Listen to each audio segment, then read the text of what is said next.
After 2 days, war is still raging in the Middle East and the death toll is continuing to rise.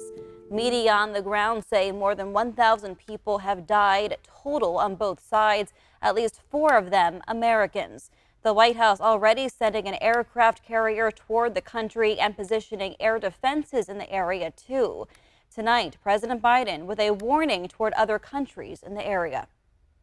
Let me say this as clearly as I can.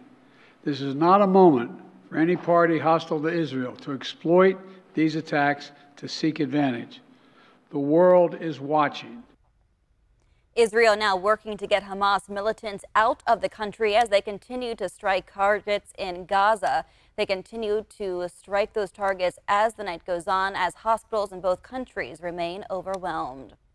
The race is on to get Americans out of the danger zone. Tonight, we are hearing from an Dorado County native who is hunkering down with his family until he can get them out of harm's way. He tells our own Paul Sunga about what it's like being there on the ground. I woke up to some sirens, but I thought it was an ambulance. But then I kept listening and it didn't sound like an ambulance at all. I started hearing the Iron Dome start shooting rockets down, so that's when I grabbed my family. And that was the scene Brad Waldo and his family woke up to early Saturday morning local time.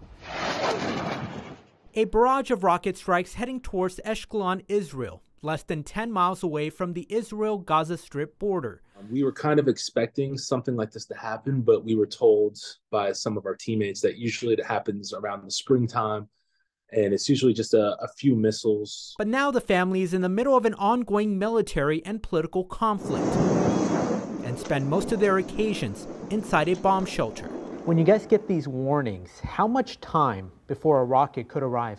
But one time it was only half a second, but usually we have a good maybe 4 or 5 seconds to try to get somewhere safe. That's when it really sank in, is you hear these explosions, you're thankful at first that it's not me, and then now you sit there and think about it like, wow, somebody just lost their life tonight over senseless acts of violence. You feel almost guilty that you brought them here and put them in this situation. The family moved to southern Israel so Waldo can play for Ito Ashkelon, an Israeli professional basketball team. Waldo graduated from Ponderosa High School in the Placerville area.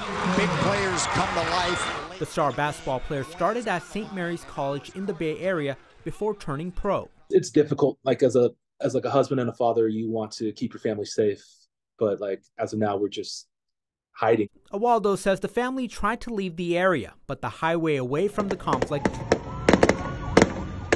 is filled with shootouts between the Israeli military and Hamas fighters.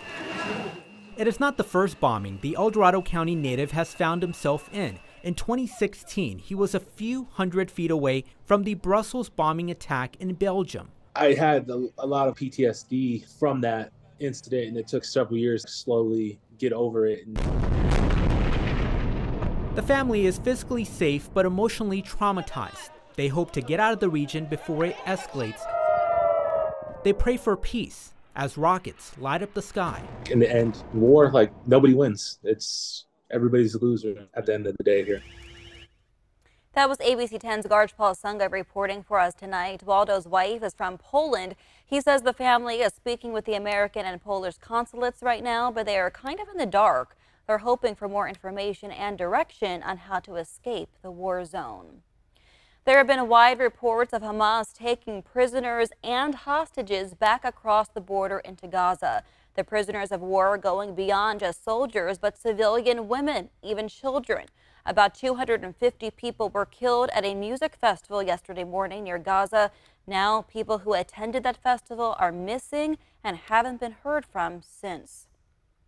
This is a massive terrorist attack that is gunning down Israeli civilians in their towns, in their homes, and as we've seen so graphically, literally dragging people across the border with Gaza, including a Holocaust survivor in a wheelchair, women and children. Israel now working to safely extract these hostages back. Just another gruesome part of this deadly surprise attack this weekend. Protests supporting both sides have cropped up all over the U.S. tonight. This group you're looking at here, that's from New York City. They are chanting, "Make them pay," condemning the Hamas attacks. A protester even telling a journalist that Israel will, quote, give them what they deserve. On the other side of the coast, a different scene. Protesters in San Francisco gathering outside of the Israeli consulate, chanting for Palestine to be freed. The war hits close for some people here in Sacramento as well. Earlier today, we spoke with a member of the Jewish Federation of Sacramento who says he has family living in Israel. He says the most difficult part is wishing he could do more. My daughter lives in Israel, where she's lived for about 10 years. She's in the latter stages of pregnancy. She's in the 3rd trimester of pregnancy. The Federation paid for 2 bomb shelters, which are in Sacramento's Israeli sister city, Ashkelon.